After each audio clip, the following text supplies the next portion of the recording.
America, Israel, Iran போரில் மிகப்பெரிய பதற்றத்தை ஏற்படுத்தக்கூடிய இன்னொரு புதிய தகவல் வெளியாகி இருக்கிறது. ட்ரம்ப், நெதன்யாகு இவங்க ரெண்டு பேரையும் நரகத்திற்கு அனுப்புபவர்களுக்கு $58 மில்லியன், அதாவது இந்திய ரூபாய் மதிப்பில் சுமார் 560 கோடி ரூபாய் பரிசு அளிக்க அனுமதி கோரக்கூடிய மசோதா ஒன்று ஈரான் நாடாளுமன்றத்தில் தாக்கல் செய்யப்பட இருக்கிறது அப்படிங்கிறது தான் அந்த செய்தி. ஈரானிய வெளியுறவு கொள்கை குழு தலைவர் இப்ராஹிம் அசிசி இந்த தகவலை வெளியிட்டிருக்கிறார்.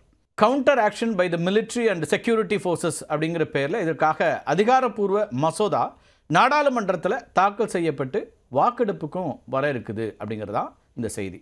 கடந்த பிப்ரவரி மாதம் 28ஆம் தேதி ஈரான் தலைநகர் டெஹ்ரான் மீது அமெரிக்கா மற்றும் இஸ்ரேல் நடத்திய கூட்டு தாக்குதலில் ஈரானுடைய அப்போதைய உச்சத்தலைவர் அலி கமேனி கொல்லப்பட்டார் இல்லையா, அதற்கு பழிவாங்கக்கூடிய நடவடிக்கையாக தான் இந்த மசோதா கொண்டு வரப்படுது அப்படின்னு ஈரான் தரப்பில் சொல்கிறாங்க. இந்த மசோதாவின்படி டொனால்ட் ட்ரம்ப், பெஞ்சமின் நெத்தன்யாகு, அது மட்டும் இல்லாமல் அமெரிக்காவுடைய சென்காம் தளபதி அட்மிரல் பிராட் கூப்பர் முக்கிய இலக்குகளாக அறிவிக்கப்பட்டிருக்கிறாங்க. பொதுவாக குற்றவாளிகள், தீவிரவாதிகள், கடற்கொள்ளையர்களை பிடிக்கிறதுக்கு அதிக தொகை கொண்ட இந்த பவுண்டிகள் அறிவிக்கப்படுகின்றன.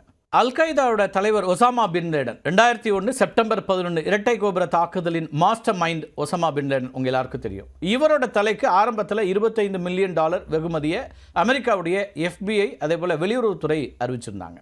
அதேபோல் சதாம் ஹுசேனுக்கும் இப்படி ஒரு வெகுமதி அறிவிக்கப்பட்டிருந்துச்சு. ஈராக்கில் சதாம் ஆட்சி கவிழ்ந்த பிறகு அவருடைய தலைக்கு அமெரிக்கா $25 மில்லியன் பரிசு தொகை அறிவித்தாங்க. சதாம் ஹுசேன் பாதாள குழிக்குள்ளே பதுங்கியிருந்த இடத்தை உளவுத்துறைக்கு துல்லியமாக காட்டி கொடுத்தது அவருடைய நெருங்கிய உறவினர் தான். அவருக்கு $25 மில்லியன் பரிசு தொகை வழங்கப்பட்டதா அப்போ சொல்லப்பட்டுச்சு. அதே போல் ISIS பயங்கரவாத அமைப்பினுடைய தலைவரான அபுபக்கர் அல் பாக்தாதியை காட்டி கொடுப்பவர்களுக்கு $25 மில்லியன் பரிசு தொகை அப்படின்னு அமெரிக்கா அறிவிச்சது. ஆனால் சிரியாவில் அமெரிக்க இராணுவ முற்றுகையின் போது அல் பாக்தாதி தற்கொலை செய்து கொண்டார். இதே போல சில வெகுமதிகள், இந்த பவுண்டிஸ் இருக்கு இல்லையா, இது சர்வதேச அரங்கில் பெரும் நகைப்பையும் கேலியான வாதங்களையும் கூட ஏற்படுத்தி இருக்கின்றன. அப்படி சில விஷயத்தை நம்ம பார்க்கலாம். முன்னாள் அதிபர் பில் கிளின்டனுக்கு தாலிபான்கள் வைத்த பரிசு அப்படி 1999 ஆப்கானிஸ்தானில் இருந்த தாலிபான் அமைப்பு அப்போதைய அமெரிக்க அதிபராக இருந்த பில் கிளின்டனை கேலி செய்வதற்காக ஒரு விசித்திரமான ஒரு பவுண்டியை அனௌன்ஸ் பண்ணாங்க, ஒரு வெகுமதி அனௌன்ஸ் பண்ணாங்க. பில் கிளின்டனை பிடிச்சு கொடுக்குறவங்களுக்கு 3 கிலோ மாட்டு இறைச்சியும் ஒரு ஆடும் வழங்கப்படும் அப்படின்னு தாலிபான்ஸ் அப்போ சொல்லியிருந்தாங்க.